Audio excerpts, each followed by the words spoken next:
what's up you guys, it's just Praise here, and today I kind of wanted to talk to you guys just about the general idea of turning books into movies, and yeah, here we go. So, for those of you who don't know, there is a movie that's coming out the day after my birthday. Yeah. Now y'all know when my birthday is after I tell you what movie is coming out. The Fault in Our Stars! Oh gosh, yes, yes. Wait. Yes, this book right here, this book is coming out on June 6th, and I am so excited. I love this, I adore this book. But that's not what I want to talk to you guys about today. I don't want to talk about why this book is amazing or why, you know, John Green is one of the most perfect people on earth. So, when I first heard The Fault in Our Stars was being turned into a movie, I don't really remember how I reacted. I think it's because I fainted. Yeah. No, I didn't really faint, but I was really excited and I kind of fangirled to the max. But you know, at first I was excited. You know, I get to see Hazel and Augustus and Isaac, you know, just there, just there. You know, and the characters coming to life and the settings and everything. But as time goes on, and I actually reread the book last week, and some concerns kind of came up. So we all know when books get turned into movies, they tend to leave out things, or it's not exactly perfect, or the way the book is. And I mean, I'm not that worried about The Fault in Our Stars. You know, the previews, you know, have made me want to cry already. And Ed Sheeran is writing the end credits to the movie, and I'm not. This movie is literally going to break me. Like, I'm gonna be in the theater with. I'm gonna bring some tissues because I'm not gonna be just waterfalls. I'm not gonna be able to handle myself. But yeah, I mean, one of the things that I'm worried about is the fact that The Fault in Our Stars is written in a first-person perspective, which is in Hazel's perspective.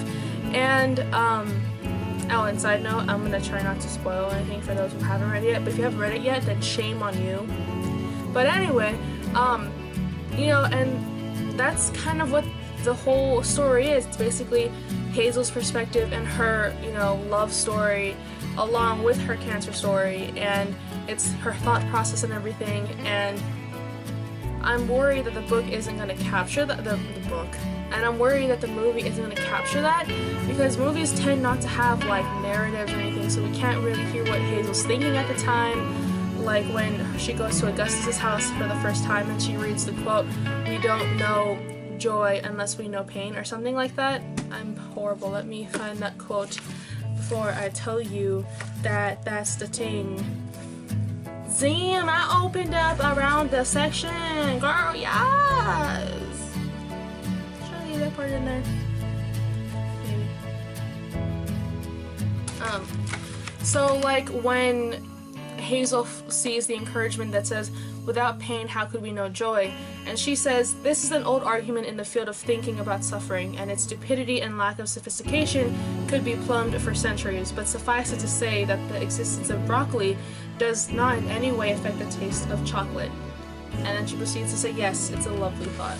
So things like that, you know, I love how Hazel can just spew out such amazing things, amazing, you know, explanations and, you know, her opinions. So I'm worried, I mean, I'm kind of worried with the movie. How are they going to execute that? How are they going to portray that? But honestly, you know, I trust John Green.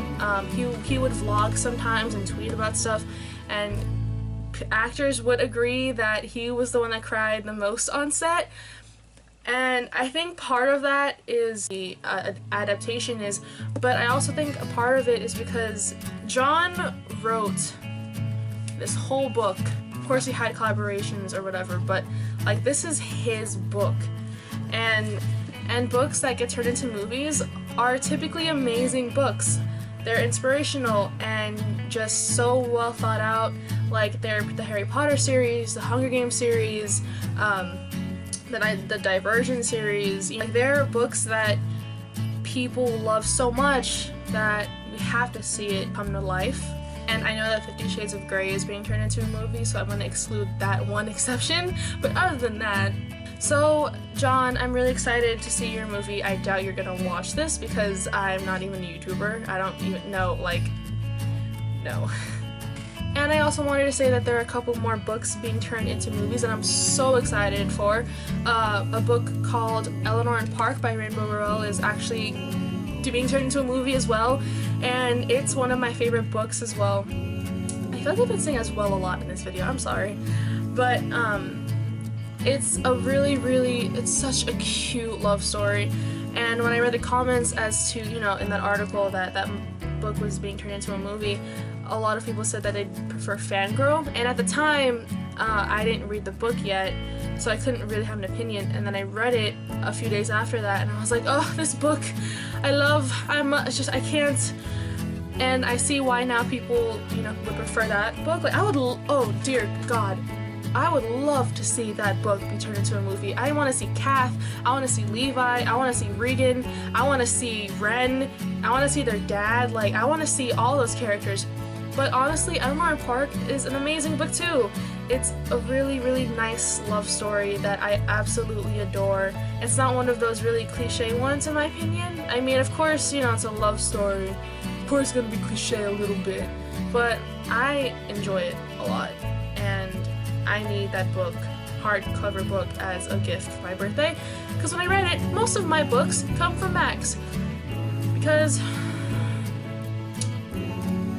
another book that's being turned into a movie is another John Green book. It's called Paper Towns, and I liked the book. You know, it was a good book.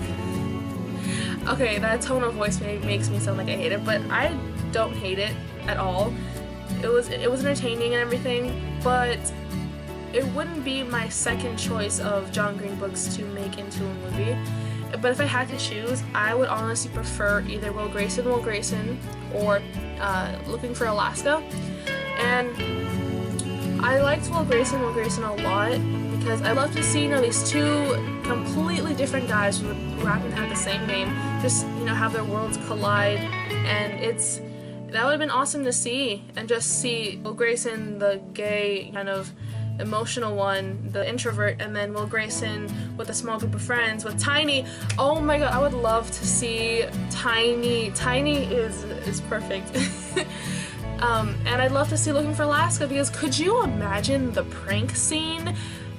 That would have been dope as hell. Just oh man, I'd love, yeah. But yeah, that's kind of it.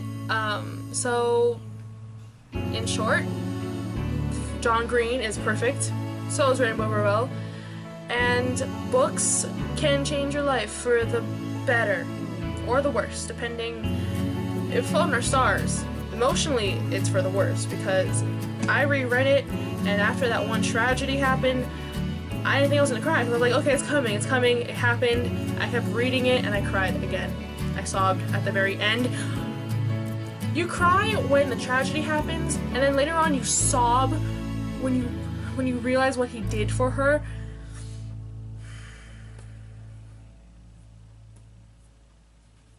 I need an Augustus in my life. But thank you guys again for watching this random video. I hope you enjoyed it.